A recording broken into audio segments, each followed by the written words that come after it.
Et donc, on a défini la vision. On a vu que la vision, c'est un but. On s'est appuyé sur un passage. On a pris ça comme ça, un passage.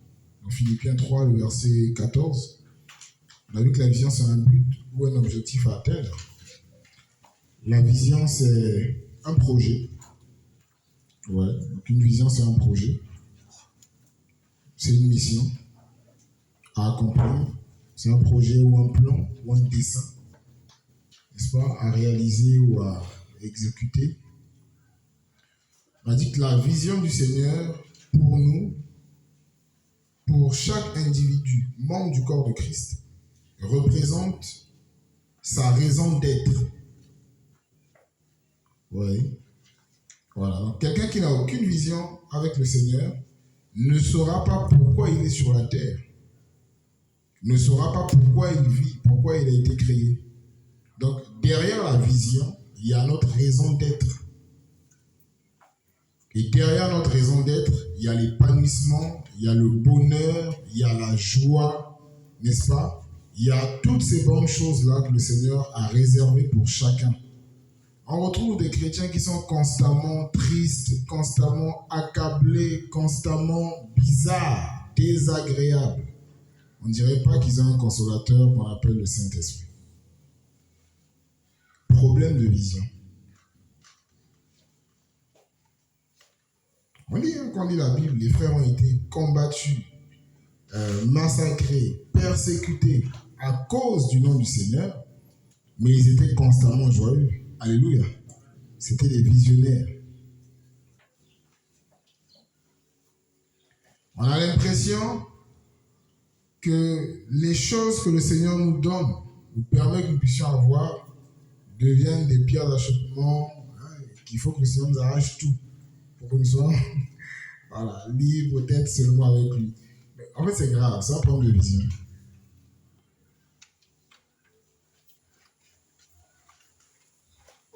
Ouais, donc la vision, c'est ça. Pourquoi est-ce que le Seigneur t'a créé? Pourquoi es-tu au Congo et pas ailleurs? Pourquoi es-tu à Pointe-Noire et pas à Dolisie, Unkaï ou au nord du pays? Est-ce que le Seigneur te veut vraiment à Pointe-Noire? Lorsqu'on saisit la vision du Seigneur, on reçoit beaucoup de détails. N'est-ce pas? Oui. Parce qu'on a aussi défini, du moins, moi je définis aussi la vision comme étant ce véhicule du Seigneur, n'est-ce pas? Qui nous conduit, ou qui nous dirige, qui nous transporte dans toutes ces bonnes œuvres que le Seigneur a préparées d'avance pour nous, afin que nous les pratiquions. Vous voyez? Donc derrière la vision, il y a la pensée du Seigneur. Derrière la vision, il y a une projection par rapport aux œuvres que le Seigneur a préparées d'avance pour nous. Donc le visionnaire, c'est celui qui voit plus loin aujourd'hui que maintenant, que demain, n'est-ce pas? Que dans une semaine, que dans une année. Il voit plus loin. La projection. Pourquoi il va plus loin? Parce qu'il est éclairé. On a dit que la vision, c'est l'éclairage. L'œil, c'est la lampe du corps. Matthieu 6, 22 à 23. Vous voyez? Voilà. Donc c'est l'éclairage que le Seigneur nous donne sur sa volonté, sur ce qu'il veut de nous, sur ce qu'il attend de nous, là où il nous veut, ce qu'il veut que nous puissions faire, que nous fassions. C'est la vision. Ouais, c'est ce que nous avons vu. Par rapport à la vision, et sincèrement, frères et sœurs, si on fait un petit recensement dans cette direction, nous allons nous rendre compte que beaucoup d'enfants du Seigneur, et même certains peut-être parmi nous ici, n'ont pas de vision, ne sont pas éclairés. Vous voyez, n'ont aucune lumière sur les œuvres que le Seigneur veut qu'ils fassent. Ouais.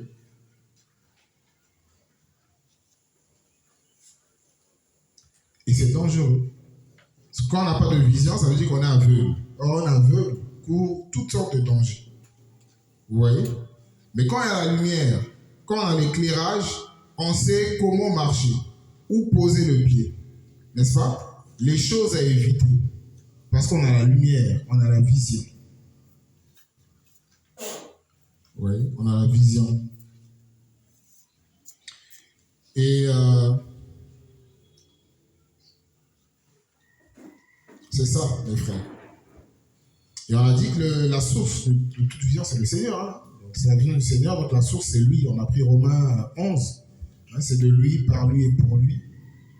Et on voit dans les Saintes Écritures qu'à chaque fois qu'il était question d'une vision du Seigneur, le Seigneur lui-même venait et s'adressait aux concernés, à la personne concernée,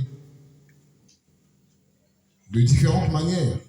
Peut-être par un songe, peut-être par une vision en tant que langage du Seigneur, peut-être par une prophétie, peut-être par, voilà, de différentes manières. N'est-ce pas? Ça vient du Seigneur, il est la source.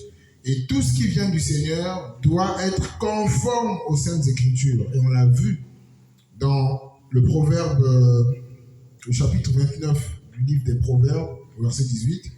On dit que lorsqu'il n'y a pas de vision, le peuple, n'est-ce pas, se retrouve dans le désordre, je paraphrase. Mais heureux celui qui garde la Torah de Yahweh. Donc, on retrouve un lien entre la vision et la Torah. Alléluia. Vous voyez? Donc, on ne peut pas dissocier la vision du Seigneur de la Torah. Parce que la Torah, c'est l'instruction. La Torah a la vertu de nous éclairer sur le chemin que nous sommes appelés à emprunter ou dans lequel nous sommes appelés à marcher. Derrière la Torah, il y a la notion du caractère, de l'attitude, du comportement, des actions à poser ou à ne pas poser. Alléluia. Le Seigneur va libérer les enfants d'Israël. Il va les libérer de la captivité égyptienne. Il va les sortir d'Égypte. Et il va leur donner une vision. Il va leur donner la Torah. Pour dire, ok, voici comment vous devez vous comporter. Voici comment vous devez me servir. Voici les choses que vous êtes appelés à faire. Voici les choses que vous êtes appelés à éviter. Voici. Donc la Torah, c'est quoi? C'est la vision. Alléluia. Tu dis quoi? Ok. Ouais, c'est ça. Et dans l'hébreu, le mot Torah signifie aussi direction.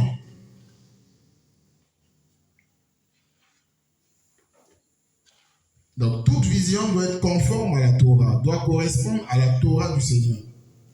Vous voyez? Et donc, il y a plusieurs types de visions dans le cadre de l'Église, n'est-ce pas? Il y a la plus grande vision pour nous, c'est celle d'être toujours avec le Seigneur, passer l'éternité avec le Seigneur. Ça, on l'a compris. L'apôtre Paul en parle dans 1 Thessaloniciens 4. N'est-ce pas? Lorsqu'il parle de l'enlèvement de l'Église, au verset 17, il dira que nous serons toujours avec le Seigneur, n'est-ce pas? Et consolez-vous par ces paroles. Ça, c'est notre plus grande vision. Passer l'éternité avec notre Créateur. C'est le plus grand objectif à atteindre. C'est le plus grand projet à réaliser. C'est le plus grand éclairage que le Seigneur nous donne sur sa volonté. L'éternité avec lui. Vous voyez? Ouais.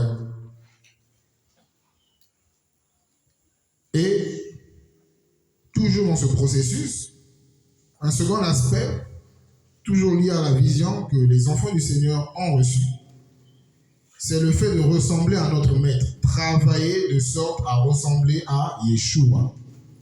Luc 6, 40, le disciple n'est pas plus grand que son maître, n'est pas au-dessus de son maître, mais tout disciple accompli, tout disciple bien formé, n'est-ce pas? Tout disciple perfectionné sera comme son maître. Oui. C'est ce que nous avons en commun, frères et sœurs, qu'on ne nous trompe pas. C'est ça la vision. Ressembler à Yeshua. Oui. Ben oui. Maintenant, dans ça, dans ce projet que le Seigneur a pour l'humanité, c'est-à-dire, il veut que les hommes passent l'éternité avec lui, et il veut que les hommes étant sur la terre reflètent son image. N'est-ce pas? Et sa ressemblance. Manifeste sa sagesse. C'est pour ça qu'on nous dit que, par l'Église, dans Ephésiens 3:10, les autorités, les dominations, toutes ces choses connaîtront la sagesse infiniment variée du Seigneur. Vous voyez? Voilà. Donc, derrière la sagesse, on voit toute une vie, tout un mode de vie. N'est-ce pas? Voilà. Composé de bons choix, de bon sens, d'action, de bonté, réfléchie selon le Seigneur, des actions à la gloire du Père parce qu'elles reflètent la pensée de Christ, du Mashiach. C'est ce à quoi le Seigneur nous appelle. Et donc, dans tout ça, qu'est-ce que le Seigneur fait? Il donne d'autres visions, mais qui vont contribuer ou servir ou permettre au maximum de personnes d'intégrer cette vision dans leur vie. Lorsqu'on évangélise, là, on dirait la vision c'est de gagner les âmes pour le Seigneur. L'objectif c'est quoi? C'est que ces âmes passent l'éternité avec le Seigneur. Alléluia. Voilà, c'est lié. C'est que ces âmes étant sur la terre manifestent la vie du Seigneur. Lorsque le Seigneur donne une pensée à quelqu'un, va vers les orphelins, va vers les pauvres, les démunis, mener des actions, témoigner de mon amour. C'est un projet. Mais derrière, c'est quoi l'objectif? Le salut des âmes. Le perfectionnement des saints. Pour que les gens manifestent la vie du Seigneur. Vous voyez? La vision.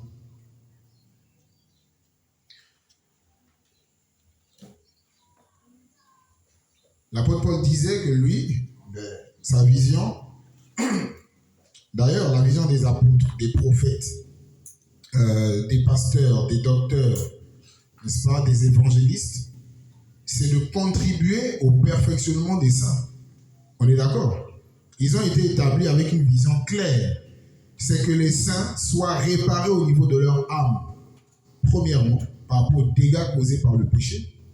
Et que les saints soient aussi équipés, reçoivent l'équipement nécessaire, les outils nécessaires pour faire quoi? Pour être utiles dans l'œuvre du Père, dans ce grand champ.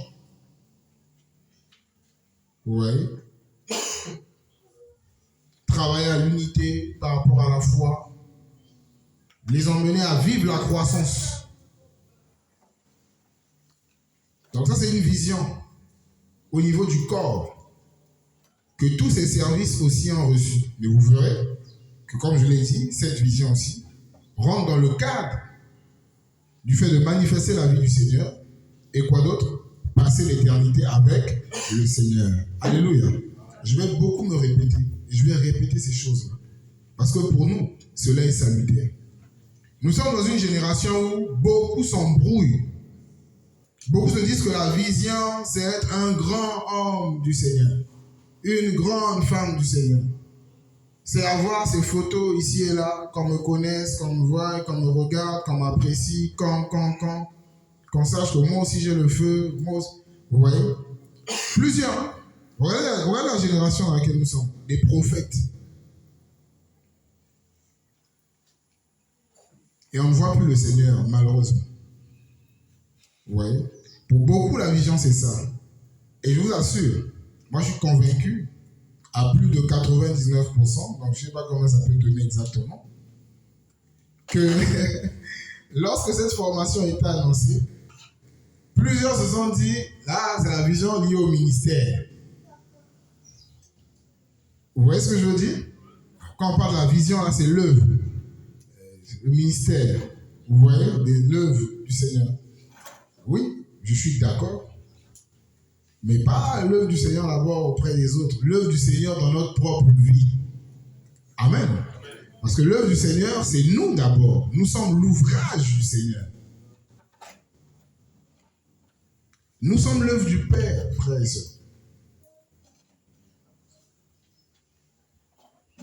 Et le Seigneur veut nous éclairer par rapport à notre propre vie, au travail qu'il veut faire, pour que nous soyons sûrs et que nous puissions tenir le même discours que l'apôtre Paul, qui disait à son époque, avant sa mort, « J'ai combattu le bon combat, j'ai achevé la course et j'ai gardé la foi. Désormais, la couronne de justice m'est réservée. » Il n'a pas été égoïste. Il continue en disant, non seulement à moi, mais à tous ceux qui auront aimé son avènement, la vision, l'amour pour l'avènement du Seigneur. Aimer l'avènement du Seigneur, c'est aimer cette pensée selon laquelle nous devons passer l'éternité avec le Seigneur. Amen. Oui. Vous voyez la vision de l'apôtre Paul? C'était ça. Il dit, je suis pressé. Le Mashiach est ma vie, la mort m'est un gain. Je suis pressé des deux côtés. D'une part, de quitter ce corps, afin de faire quoi? D'être avec le Seigneur. Alléluia. Oui. Lisons les Écritures, frère, vous verrez.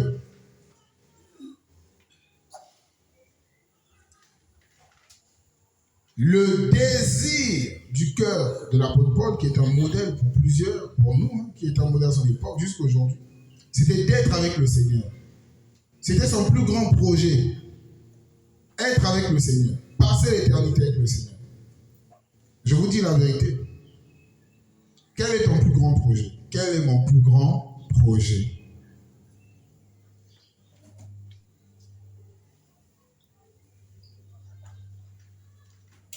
Les anglophones disent question mark. Point d'interrogation. Vous voyez? C'est vraiment important d'avoir une vision avec le Seigneur. C'est très important. Qu'on ne vous trompe pas. Et voilà, quand l'éclairage là n'est pas, il y a un mécanisme qui ne s'active pas. Vous voyez, en esprit. Mais quand l'éclairage vient, on réalise des choses, on comprend des choses et naturellement, pouf. Voilà. Alors, donc, la vision motive, mais la vision encourage aussi. Donc, la vision du Seigneur encourage.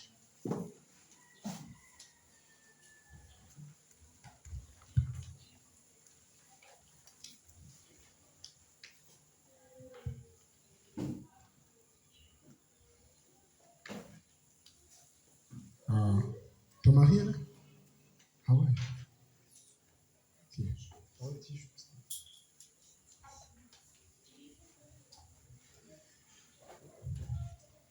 Ah ouais, mon frère Guy Bernard, bonjour. Ah ouais, c'est bien.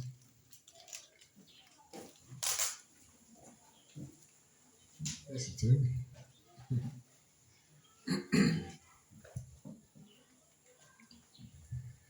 Alors, l'une des particularités liées à la vision du Seigneur, c'est qu'elle encourage celui qui saisit la vision du Seigneur, celui qui a reçu l'éclairage sur la volonté du Seigneur, n'est-ce pas? La pensée du Seigneur sera encouragée.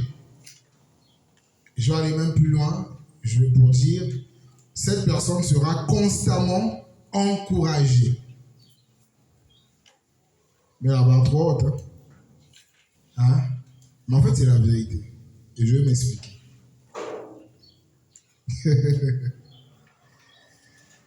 La vision.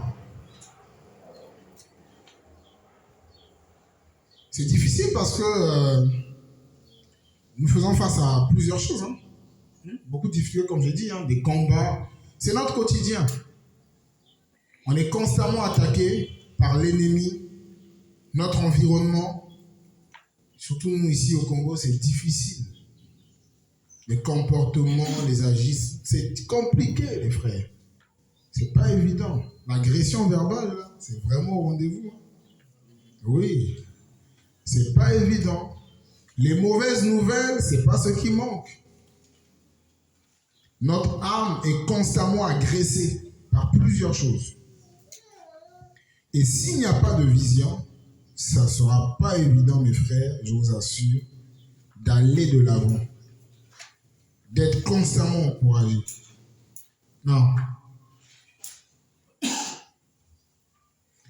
La vision du Seigneur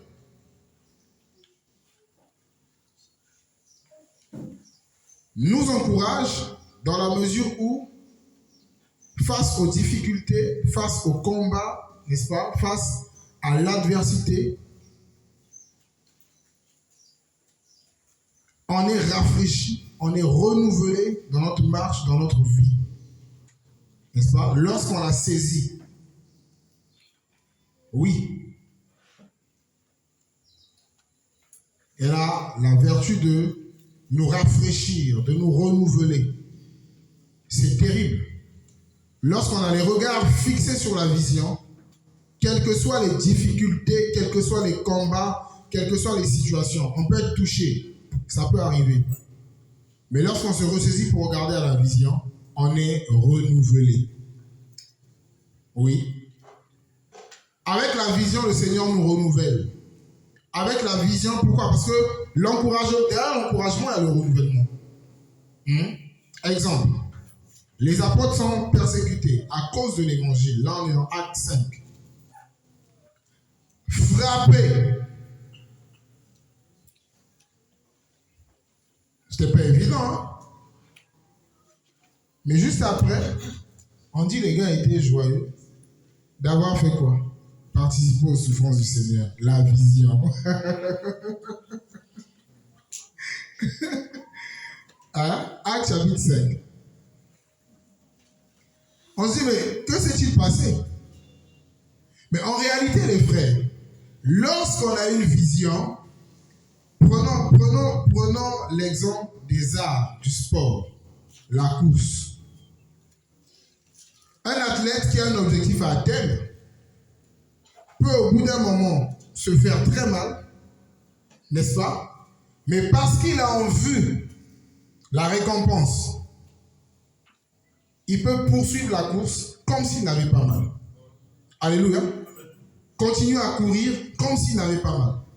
Parce qu'il a un objectif, il regarde, il dit non, il faut que je gagne, il faut que je gagne le prix, il le faut. Et le seul fait de penser à l'objectif, pouf, il est renouvelé. Voilà. Le problème est là, mais c'est comme si le problème n'existait plus. C'est la vision qui produit cela. Et les apôtres ont connu ça. L'apôtre Paul se retrouve dans une ville, il évangélise, on le lapide. Il est écrit qu'il s'est retrouvé à terre comme mort. Les frères sont venus l'entourer. Le gars s'est relevé, il est reparti, il a continué à prêcher la parole. Comment vous expliquez ça? Il a été encouragé par la vision.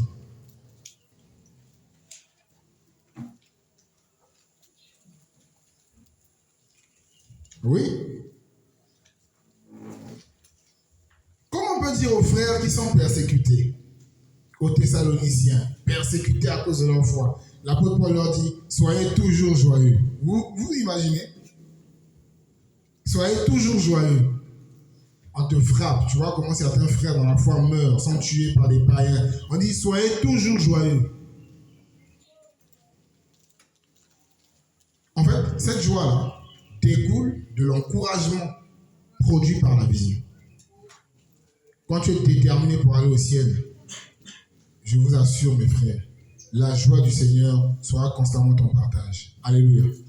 Quand on regarde à la vision, on est encouragé. Parce qu'il y a le rafraîchissement, il y a le renouvellement. Même physiquement. Même physiquement. Je me souviens une fois, c'était en 2015. J'étais en Afrique de l'Ouest. Et donc, j'avais pris pas mal d'engagements pour aller encourager des personnes par rapport à la parole, tout ça, ce jour-là. Mais avant, je me suis rendu quelque part, j'ai fait une course. Et ce jour-là, je suis tombé sur une mauvaise nouvelle. Alors, ça, c'était une nouvelle qui m'avait fracassé l'âme. J'ai reçu la nouvelle, j'étais bizarre, j'étais mal, je me dis non, c'est pas normal. Pourquoi je vis ça? Les hommes sont méchants. Oh là là là là. Je me suis calmé. Quand je suis arrivé chez moi à la maison, j'ai parlé au Seigneur, j'ai prié. J'avais deux choix. Soit rester à la maison, prier, pleurer peut-être. Bon, moi en général, ça ne marche pas. Souvent, je force pour que le Seigneur ait pitié de moi, mais ça ne marche pas. Les larmes ne coulent pas. Dans de telles circonstances. Ouais, les enfants qui veulent faire pitié, le papa ait pitié de toi. Moi, je ne sais pas, le Seigneur. Souvent, j'essaie de faire ça. Seigneur, aie pitié, je souffre trop. Hein? Je pleure en plus, tu forces, à peine une petite goutte d'eau sortir, mais ça ne sort pas. Et puis j'écoute. Une belle pensée, Seigneur, te demandait de te ressaisir, parce qu'en réalité, ressaisis-toi, mon gars, tu fais quoi? Et tu te ressaisis. Donc, j'étais vraiment abattu et j'ai prié le Seigneur. Soit je n'allais pas, soit le Seigneur m'a restauré, m'a relevé. C'est comme si je n'ai pas reçu la mauvaise nouvelle. J'ai été encouragé, rafraîchi par le Seigneur, mais comme pas possible. Et moi qui étais abattu, découragé, tout ça, je me suis rendu dans ce quartier-là. Prêcher la parole, encourager les gens qui étaient là, comme si je n'avais aucun problème. C'est la vision qui produit ça. Parce que je sais une chose, c'est que le Seigneur veut sauver, le Seigneur veut édifier. Et s'il t'a communiqué une grâce, un talent particulier pour être utile dans le cadre de son royaume, et que ça peut contribuer à l'expansion de son royaume, aucun problème ne peut te ralentir. Alléluia. Aucun. C'est comme une potion, la vision. Je vous dis la vérité. Mais si les premiers chrétiens, les premiers disciples n'étaient pas des visionnaires, on n'aurait pas reçu l'évangile aujourd'hui. Hein? Ah oui, c'est des durs à cuire. Hein? On tue, comment on l'appelle Stéphanos. Hein? Ce qu'on appelle Étienne, là, dans le port de l'Oubli. Étienne. Stéphanos. On disperse, ils disent non. Nous là, on va prêcher la parole. Rien ne les faisait peur. Parce qu'ils avaient une vision. Ni les insultes à la maison. Oh, ton Jésus que tu suis. Oh, chrétien, tu dis, oh, tu ne manques rien. Ça ne les décourageait pas. Quand bien même ils étaient affectés, il y avait constamment un renouvellement. Parce que lorsqu'on tourne les regards vers lui, on a le visage rayonnant de joie. Alléluia. Oui. Ce n'est pas normal qu'un chrétien se lamente constamment.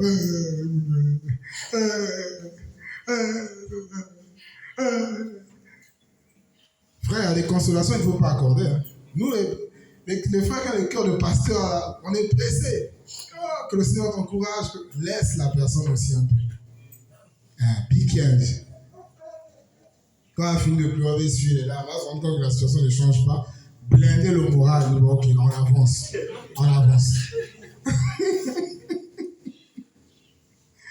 Bah ouais, je vous assure. Moi, j'ai compris une chose, c'est que le Seigneur ne prend pas encore nos caprices. Il n'est pas dans ça, le Seigneur. Alléluia. Il n'est pas dans ça, frère. Croyez-moi. J'ai blindé mon moral. Hein? Tu vas à l'étranger pour étudier, te voici maintenant, tu passes des années dans la confusion. École après école, tu payes de l'argent, à la fin, le diplôme là, c'est même pas reconnu quelque part. Entre-temps, tu as perdu des années. Maintenant, tu vas devant le Seigneur, tu sais, les larmes ne coulent pas. Parce que moi, je voulais vite rentrer au pays. Entre-temps, le Seigneur avait un travail pour moi au Ghana, en Afrique de l'Ouest. Vous imaginez? Maintenant, toi, tu vas pleurer alors que tu ne comprends pas que le Seigneur te veut encore là.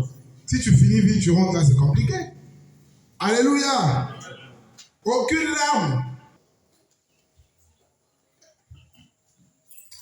Ouais. Là, on va encourager quelqu'un aujourd'hui au nom de Yeshua.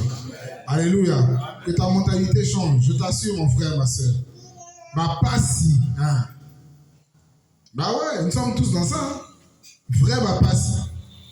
Maintenant, chacun n'a qu'à se gérer devant le trône. Allez, tu veux prier pour des... Tu commences, oh Seigneur, au nom de Jésus, tu te mets maintenant à prier pour quelque chose. Je voulais prier pour... Tu pries maintenant pour autre chose. Qu'est-ce que c'est par ta bouche? Non, c'est pas ta bouche. Donc, il y a le renouvellement. Vous voyez? Alors, j'aime beaucoup me dire. Autre chose, dans l'encouragement, donc toujours par rapport à ce renouvellement, en fait, lorsque on a une vision, la vision là nous encourage aussi dans la mesure où elle nous pousse à courir, n'est-ce pas? On ne s'arrête pas. On va prendre quelques passages. Donc j'ai parlé de quoi déjà là? J'ai donné Acte 5 et quoi d'autre? Ok, Acte chapitre 5.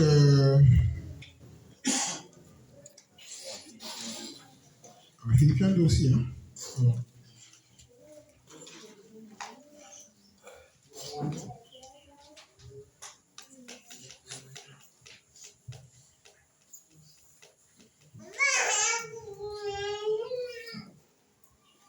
Ouais, Acte chapitre 5, vous pouvez prendre du verset 34 au verset 42, hein? Vous pouvez lire à la maison. Voilà, il y a un bon récit. Voilà. Voilà. Alors, nous sommes en Hébreux chapitre 12. Hébreux chapitre 12.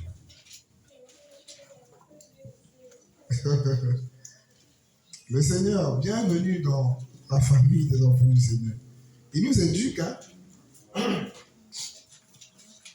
Il nous châtie. Hébreux chapitre 12, du verset 1 au verset 2. Lisons au nom du Seigneur. Nous donc aussi, puisque nous sommes entourés d'une si grande nuée de témoins, mettons de côté tout fardeau et le péché qui nous entoure avec habileté, et courons avec persévérance dans l'arène qui est placée devant nous, fixant les yeux sur Yehoshua, l'auteur de la foi, et qui l'amène à la perfection. En échange de la joie qui lui était réservée, il a souffert la croix, ayant méprisé la honte, et il s'est assis à la droite du trône d'Élohim. Amen. On nous dit, nous aussi, donc nous donc aussi, puisque nous sommes entourés d'une si grande nuée de témoins. En fait,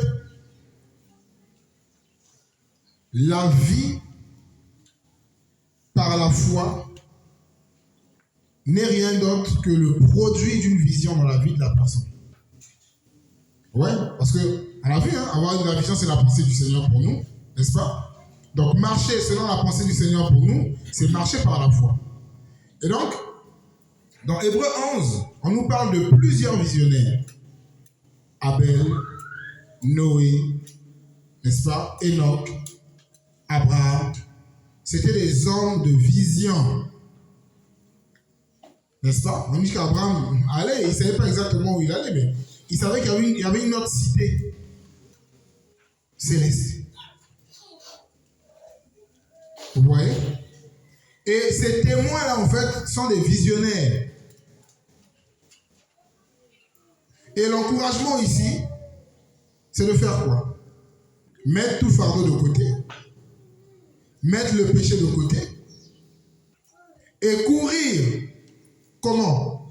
en ayant les regards fixés sur la vision, sur Yahushua. Donc, on est encouragé par la vision dans la mesure où elle nous pousse à courir. Lorsqu'on regarde à la vision, lorsqu'on pense au projet du Seigneur, n'est-ce pas? On est encouragé à aller de l'avant, à courir, à ne pas s'arrêter. Et à mettre de côté tout fardeau, tout ce qui peut nous retarder. Parce que c'est une course là, c'est une course. Un visionnaire écarte les mauvais fardeaux de sa vie. Pourquoi? Parce que la vision qu'il reçoit de la part du Seigneur l'encourage. Il ne veut pas être retardé par quoi que ce soit. Le visionnaire, selon le Seigneur, ne prête pas attention à certains détails inutiles.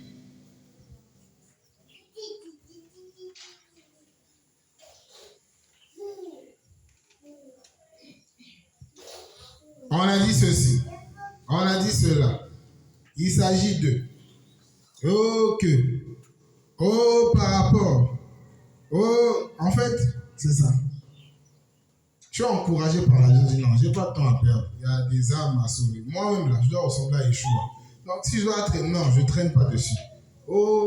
Tel pour non. Ok, Seigneur, tu es renouvelé, tu cours et tu avances. Tu n'arrêtes pas de faire ce que le Seigneur t'a demandé de faire.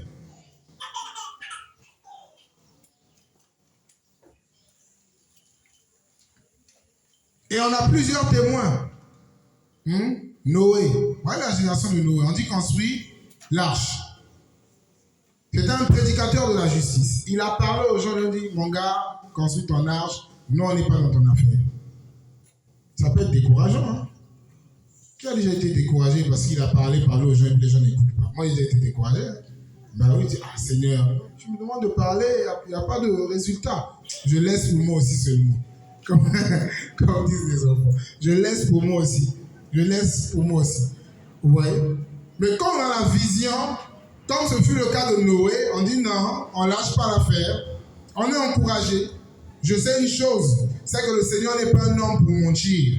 Il n'est pas un fils d'homme pour se repentir. Ce qu'il a dit, il le fera. Ce qu'il m'a demandé de faire, je dois le faire.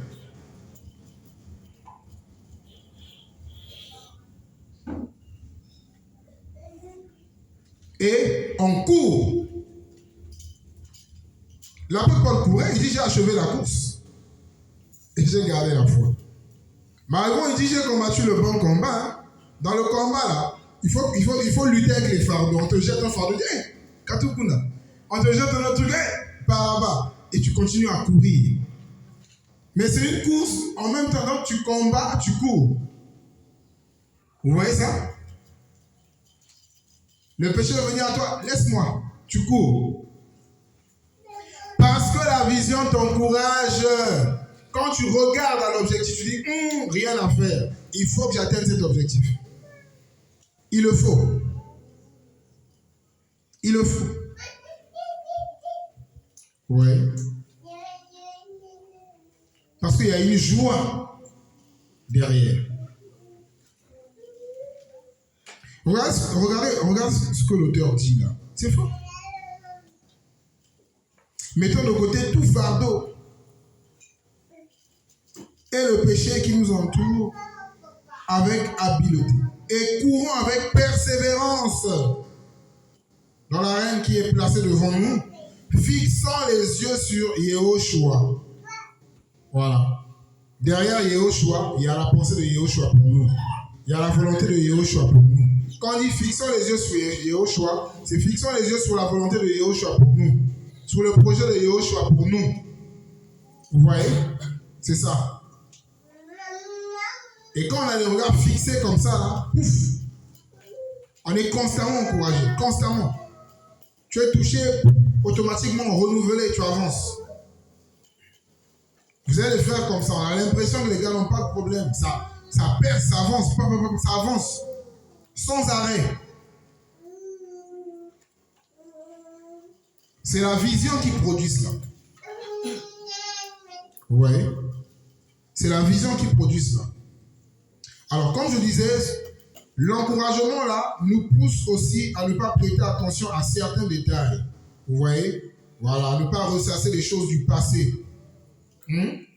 Voilà, quand on a la vision, oui, tu as vécu ci, oui, tu as eu ça. On t'a dit, ok, mon gars, c'est derrière, on avance. Alléluia. Et on reste ce que l'apôtre dit là. L'apôtre Paul. Il dit quoi dans Philippiens 3? Philippiens chapitre 3.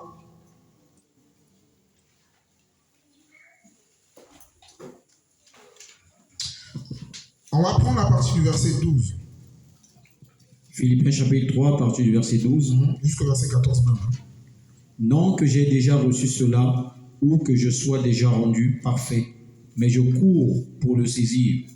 Et c'est pour cela aussi que j'ai été saisi par le Mashiach Yehoshua. Frère, pour moi, je n'estime pas moi-même l'avoir saisi, mais une seule chose compte, oubliant en effet les choses qui sont en arrière et me portant vers celles qui sont devant, je cours vers le but pour le prix de l'appel céleste d'Elohim en Yehoshua Mashiach. Amen. L'encouragement. Je fais une chose, oublions les choses qui sont derrière. Bah oui.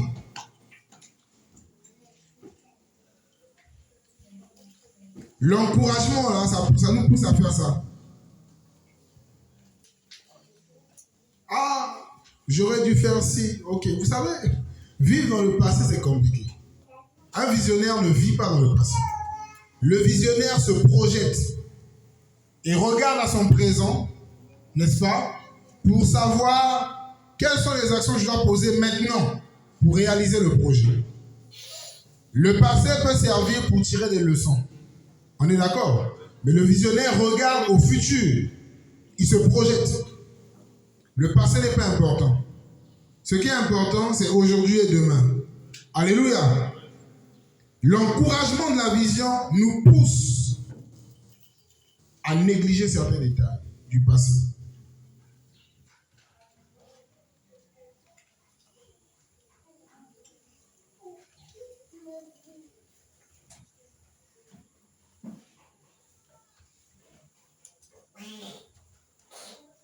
Ouais. Et on avance.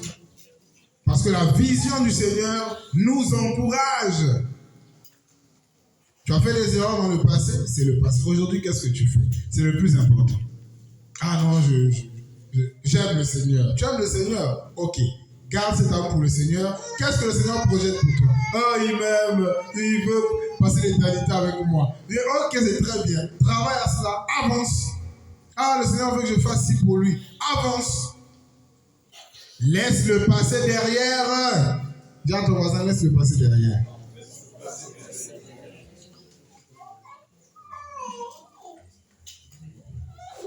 Sois encouragé par la vision. Alléluia.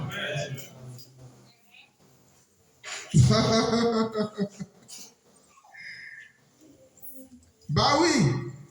Il dit, je connais les projets que j'ai fait pour toi. Des projets de bonheur et non de malheur. Pour t'assurer de l'avenir et de l'espérance. Un avenir. Donc, il y a un avenir pour nous. N'est-ce pas? Ce qui est à venir, c'est le plus important. Et regardez quelqu'un comme Moïse. Moïse était encouragé par la vision. Malgré les combats. Néhémie était encouragé par la vision. Il reçoit un projet. Il faut construire, rebâtir les murailles de Jérusalem. Alors, il commence à exécuter le projet. Dans le processus, 2 hommes avec toute une équipe viennent l'attaquer. Tobija et Sambala viennent combattre Néhémie. Néhémie a dit non. Ça ne se passera pas comme ça. Ils ont inventé des choses, tendu des pièges à Néhémie. Néhémie dit non, moi je suis très motivé et surtout encouragé par cette vision. Non, restez derrière, moi j'avance. Amen. Mais par contre, lorsque le temple a été détruit et que plusieurs années après, avec le décret du roi Cyrus, des gens comme Zorobabel, n'est-ce pas, sont revenus pour construire le temple. Ils étaient vraiment motivés par cette vision, encouragés, le Seigneur leur a donné les moyens, ils étaient remplis de l'esprit, n'est-ce pas? Mais au bout d'un moment, les ennemis de la vision sont venus pour affaiblir les bras du peuple, en les intimidant, pour les décourager. Malheureusement pour eux, ils ont cédé. Bah oui, frère. Il n'y a pas deux comme le Seigneur. Le cœur du Père est un cœur particulier. Il est riche en bonté, n'est-ce pas? Voilà. Et en fait, derrière la vision, on retrouve vraiment l'amour du Père. Je vous assure, frère.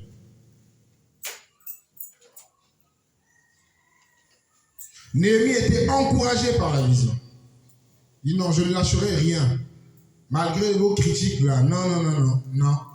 Non, je fonce, je cours. Je ne m'arrêterai pas. Vous voyez?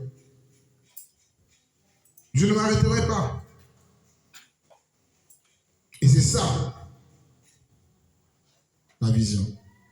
Donc, la vision encourage. Donc, il y a beaucoup de passages, mais je pense que ces passages déjà, grâce au Seigneur. Donc, c'est ça. C'est aussi ça que la vision produit. Alors, vous imaginez, si la plupart des enfants du Seigneur saisissent ces choses, mais on sera constamment encouragé. Il y en a qui ne viennent pas à certaines réunions parce qu'ils sont découragés, ils vivent des combats, ils ont trop de problèmes. Banvita, les combats. Ils disent, je reste à la maison, je prie plus. Il y a des personnes comme ça. Mais en fait, ça n'a pas de sens. Je vous dis la vérité. Maintenant, quand tu reçois le compte rendu, c'était comment? On dit, maintenant tu regrettes, j'aurais dû être là. J'aurais dû être là ce jour-là. J'ai raté. Oui. La vision nous encourage. Ah oui. Et avec ça, on peut faire quelque chose que moi j'aime bien faire, c'est-à-dire décourager le découragement. Ouais. Quand le découragement vient à toi, ton sourire s'en va le faire fouiller. On dit, celui-là c'est bon. Le découragement s'en va. Bah ouais. Le découragement, c'est le stress, c'est compliqué, tu peux tomber malade. Bon, je vous assure. C'est compliqué. On dit que la bonne nouvelle fortifie les os, fortifie les membres. Les mauvaises nouvelles font quoi? Ça affaiblit. Vous imaginez? Non, on est affaibli. La vision nous présente la bonne nouvelle, c'est-à-dire la volonté du Seigneur pour nous. Et on est constamment fortifié.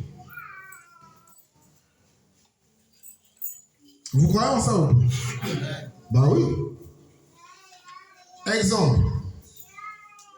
Tu es là, tu as faim, tu es fatigué, tout ça. Et on t'appelle pour te donner une très bonne nouvelle. Exemple, tu as passé un examen, tu es fatigué, moi j'ai sommeil, je dors. On dit, tu as satisfait à l'examen, je vous assure. La force qui va te saisir, là, je ne vais pas comprendre.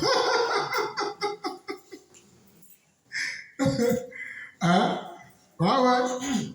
Des bonnes nouvelles. Et en fait, avec le Seigneur, c'est comme ça. Vous allez voir un frère, il est fatigué, soudainement. Le gars dit, les frères, oui, on y va, on avance, et on avance. Que s'est-il passé?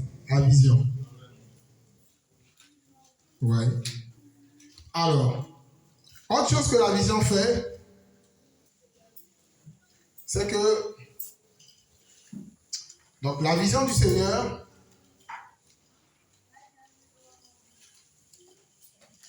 influence, exerce une influence.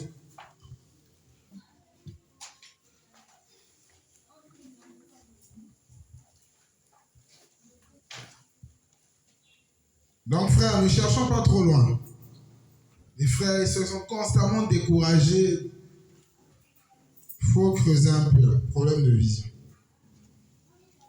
Ouais. Constamment démotivé. Moi, j'ai plus la motivation. Quand on creuse un peu, problème de vision. Ouais. Donc, la vision influence. La vision exerce une influence. Pourquoi je le dis? Parce que c'est la vérité.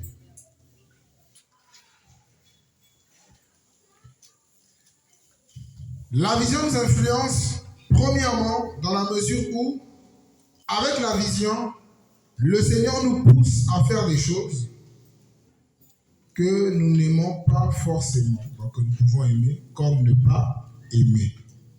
Oui.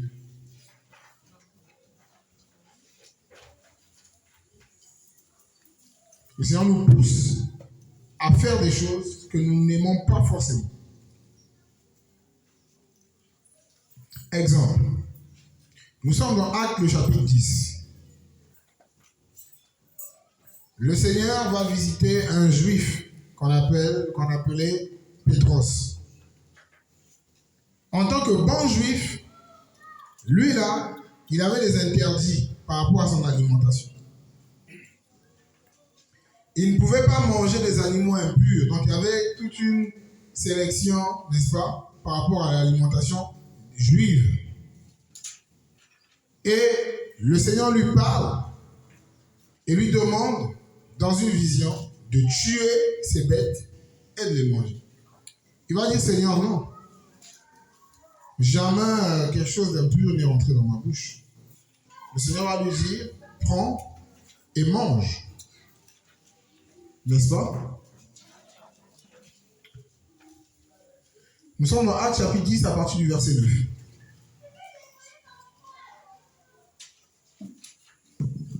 Acte 10 à partir du verset 9.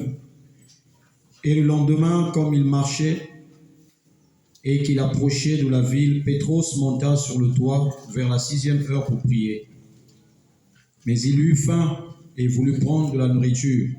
Mais pendant qu'on la lui préparait, il tomba en extase. Et il vit le ciel ouvert et un certain vase descendant sur lui, semblable à une grande nappe de lin, attachée par les 4 coins qui descendaient vers la terre, et dans lequel il y avait tous les quadrupèdes de la terre, et les bêtes sauvages, et les reptiles, et les oiseaux du ciel. Et une voix vint vers lui, Pétros, lève-toi, tue et mange. Mais Pétros dit, en aucune façon, Seigneur, car je n'ai jamais rien mangé de souillé ni d'impur. Et la voix lui dit encore pour la seconde fois, c'est ce qu'Élohim a rendu pur, toi ne le tiens pas pour impur. Et cela arriva jusqu'à 3 fois, et le vase fut enlevé de nouveau dans le ciel. Amen. Amen. Voici un exemple concret.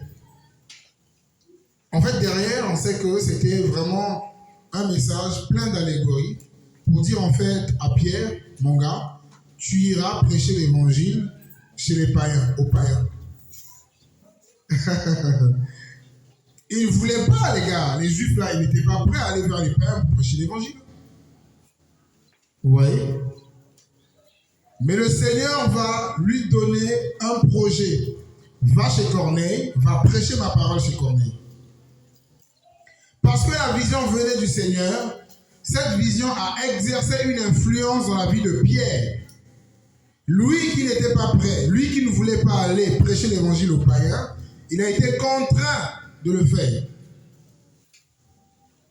La vision fait ça, les frères. Elle exerce une influence. Et quand on lit Acte 11, on voit les remontrances que les frères lui ont fait. Pourquoi t'es allé chez les païens? Pourquoi? Il a dû se justifier. Il a dit, mais l'esprit est tombé sur eux, comme nous aussi l'avons reçu. C'est ce qui a apaisé les frères. La vision fait cela. Le Seigneur peut nous pousser à faire des choses que nous ne voulons pas. Oui, va à tel endroit. Mon fils, quitte Pointe-Noire et va t'installer à Nkaï, par exemple. Ah, Seigneur, moi je n'aime pas la ville de Nkaï, mais c'est là-bas que je te veux. Parce qu'il y a des âmes à toucher. Si tu saisis cette vision, naturellement, elle va t'influencer. Et te pousser à faire ce que tu ne voulais pas faire, c'est-à-dire quitter Pointe-Noire pour aller t'installer à Nkaï. C'est un exemple parmi tant d'autres.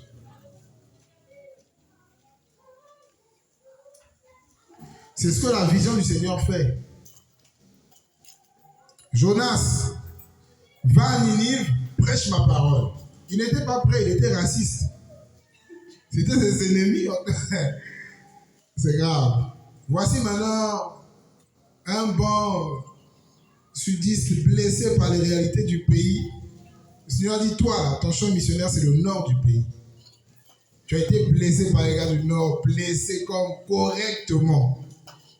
Le Seigneur te dit, toi, c'est là-bas. Ton bonheur dans l'œuvre, là, c'est au nord. En plus, il t'envoie même là, l'endroit en question. Il t'envoie là-bas même. Il faut prier pour eux, intercéder pour eux, prier, porter leur cause, là, la charge. Va. Je suis sûr que certaines personnes réussiront. Seigneur, tu es sûr? Ah, Seigneur. On dit qu'il faut éprouver la vision. Donc, j'éprouve.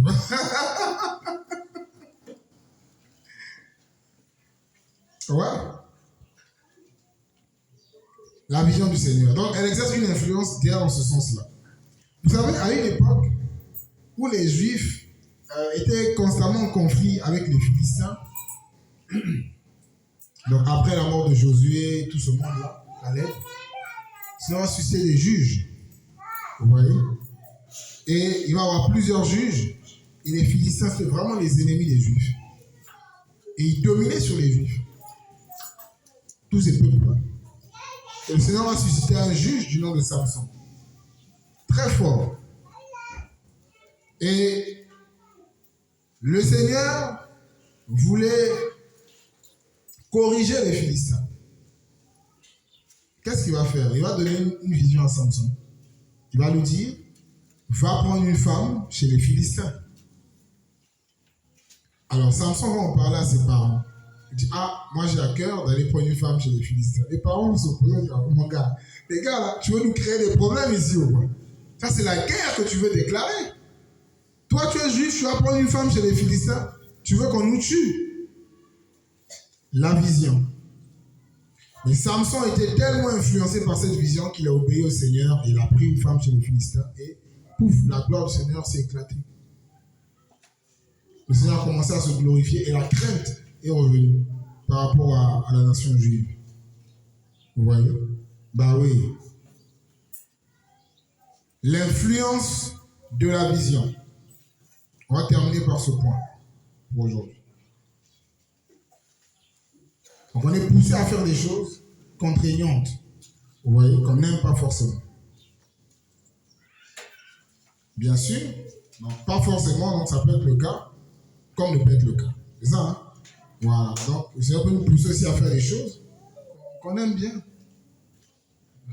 dans lesquelles on peut être à l'aise, hein, vous voyez? Voilà. Donc il y a de la flexibilité. Oui, oui. Moi, j'ai été influencé par la vision du Seigneur. Tu restes, vous travaillez, maman, tu restes. Donc ça, c'est le premier volet dans l'influence. Le second volet, c'est par rapport à la discipline. La vision nous influence dans la mesure où elle nous impose une discipline de vie. Vous voyez?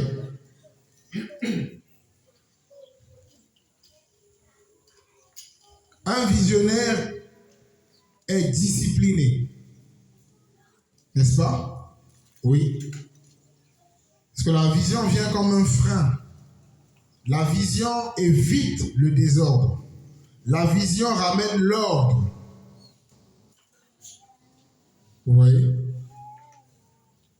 La vision ramène l'ordre. On l'a vu, hein? Donc on va prendre un passage dans le proverbe qu'on a lu, là, proverbe 29, 18.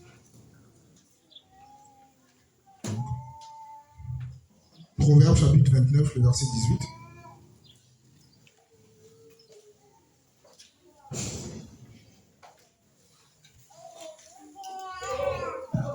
Proverbe 29, verset 18, disons au nom du Seigneur.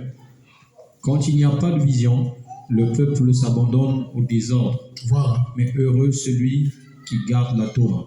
Donc, lorsqu'il n'y a pas de vision, il y a le désordre. Mais lorsqu'il y a la vision, il y a l'ordre. D'accord? Ouais. On est rangé.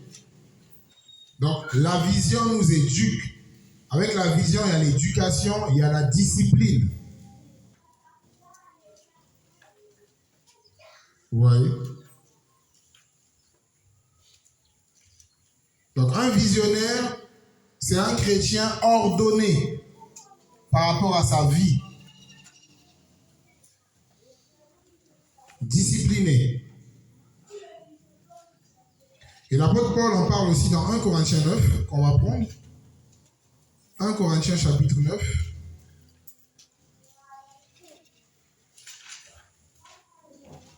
Du verset 24 au verset 27. 1 Corinthiens chapitre 9, 24 à 27. Ne savez-vous pas que ceux qui courent dans le stade courent tous, mais qu'un seul reçoit le prix? Courez en effet de manière à le saisir. Or, quiconque lutte dans les jeux sportifs se maîtrise en toutes choses.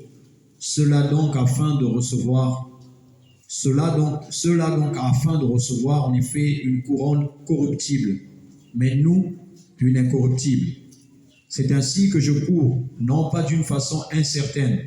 C'est ainsi que je combats, non pas combattant l'air, mais je traite durement mon corps et je le réduis en esclavage, de peur d'être moi-même réprouvé après avoir prêché aux autres. Voici un visionnaire. La course, l'objectif c'est de remporter le prix. Nous on a un prix à remporter, hein? L'éternité avec le Père, n'est-ce pas? Et puis toutes les œuvres que le Seigneur veut que nous puissions faire. Il va faire une analogie entre les sportifs et nous les chrétiens, et nous les enfants du Seigneur. Pour dire que l'enfant du Seigneur doit avoir une vision. Il y a un prix à remporter, c'est la vision. Et la vision impose la discipline. Exerce cette influence-là. Parce que nous sommes dans une course, parce qu'il y a un prix à remporter, parce qu'il y a un objectif à atteindre, il y a des régimes. N'est-ce pas? Il faut traiter durement son corps. Ça veut dire que le visionnaire ne vit pas comme tout le monde. Il ne peut pas vivre comme tout le monde. C'est une vie de sacrifice. La vision impose le sacrifice.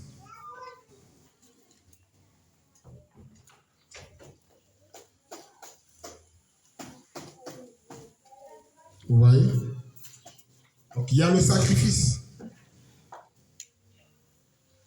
Les visionnaires, ce sont des hommes et des femmes sacrifiés. Sacrifice de son temps. N'est-ce pas? Sacrifice de certains plaisirs. La Bible dit que tout est utile, mais tout n'édifie pas.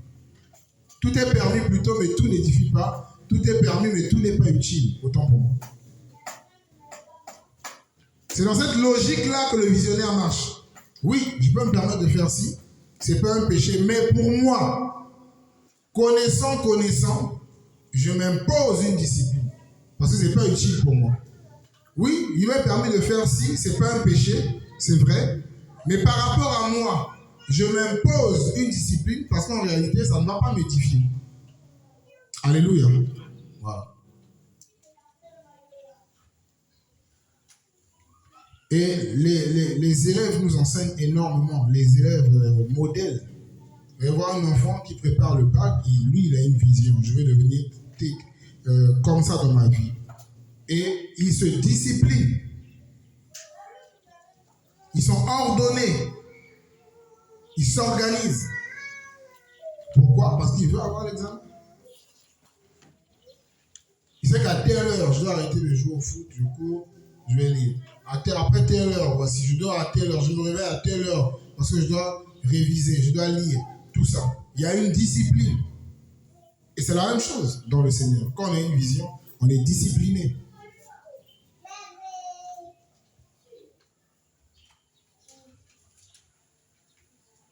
Quand on veut ressembler à Yeshua, on se discipline. Oui. Les désirs, les passions, là, il dit, je traite durement mon corps. C'est la vision qui produit ça. Oui. Bon, maintenant, imaginez-vous. Si on est aveugle dans le Seigneur, c'est compliqué. Hein? Allez, on sera indiscipliné, on sera désordonné. On dit que ça va être chaud. Et malheureusement, c'est le cas dans la vie de certains enfants du Seigneur. Et cet enseignement vient vraiment pour nous encourager. Amen. Voilà. Pour nous dire, écoutez les gars, il y a un plan pour nous ici. Soyez encouragés, soyez motivés, soyez influencés. Voilà. Acceptons l'influence. Comme on l'a vu, il produit entre le vouloir et le faire. Mais entre le vouloir et le faire, il y a notre volonté. Oui. Ouais. Donc c'est ça. On va s'arrêter par là pour aujourd'hui et demain. Ouais, c'est ça. Demain on verra hein, peut-être. On va voir. Je pense que pour cette session, l'accent est beaucoup plus mis sur la vie chrétienne, hein, la vision par rapport au ciel, comment on s'organise. Ouais. On se discipline parce que même par rapport à la prière, on se discipline. Par rapport à la méditation, on se discipline. Parce que la chair est faible, donc il faut bien gérer la chair. Ouais. Voilà. C'est qu'à telle heure, je me retire, je prie. C'est vrai, l'esprit peut me conduire, tout ça, je peux avoir des sensibilités de prière, mais parce que la chair est faible, voici comment je peux m'organiser. Par rapport à la lecture de la parole, la méditation, on s'applique, on s'organise. Les forces, tous les jours, je dois au moins lire. Ça va me permettre de ne pas lire la parole, tout ça. Vous voyez? Parce qu'il y a une vision. Toutes les semaines, je dois au moins jeûner une fois. Si je n'ai pas de problème de santé, bien sûr. Vous voyez? Une discipline personnelle. Maintenant, quand le Seigneur me pousse, je jeûne pendant plusieurs mois. Mais, personnellement, pour me maintenir, tout ça, pouf. Vous voyez, ce sont les objectifs qu'on peut se fixer dans la grâce du Seigneur.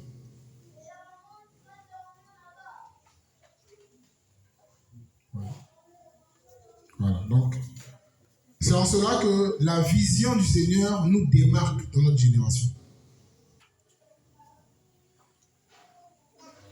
Avec la vision, on ne peut plus vivre comme tout le monde. Non. Et on le voit dans la vie de l'apôtre Paul. Il ne marchait pas comme tout le monde. Il ne vivait pas comme tout le monde. Il avait compris les choses. Parce que tu sais que ta vie est une réponse. Je dirais que ta vie doit être une réponse, comme on l'a vu hier. Hein? La vision, c'est la réponse que le Seigneur donne à un problème bien précis. Donc là où tu es mon frère, là où tu es ma soeur, là où je suis une potentielle, nous sommes de potentielles réponses face aux problèmes que les gens rencontrent dans notre génération. Par toi, le Seigneur peut consoler quelqu'un. Par toi, le Seigneur peut encourager quelqu'un.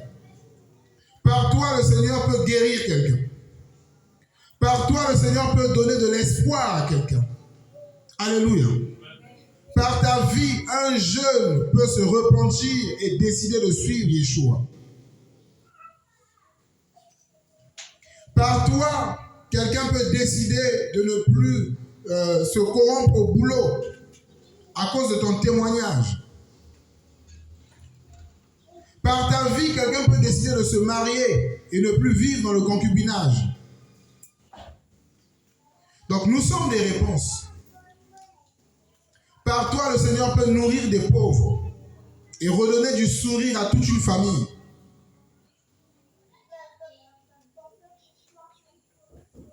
Vous voyez? Par nos vies, quelqu'un peut se sentir aimé et réaliser qu'en réalité, Elohim l'aime aussi. Et quand on réalise ça, on se rend compte que c'est une responsabilité. Et que c'est un privilège. Vous voyez? Bon, maintenant, avec ça, on ne peut plus se prendre à la légère. Non. Avec ou sans problème, on sert le Seigneur.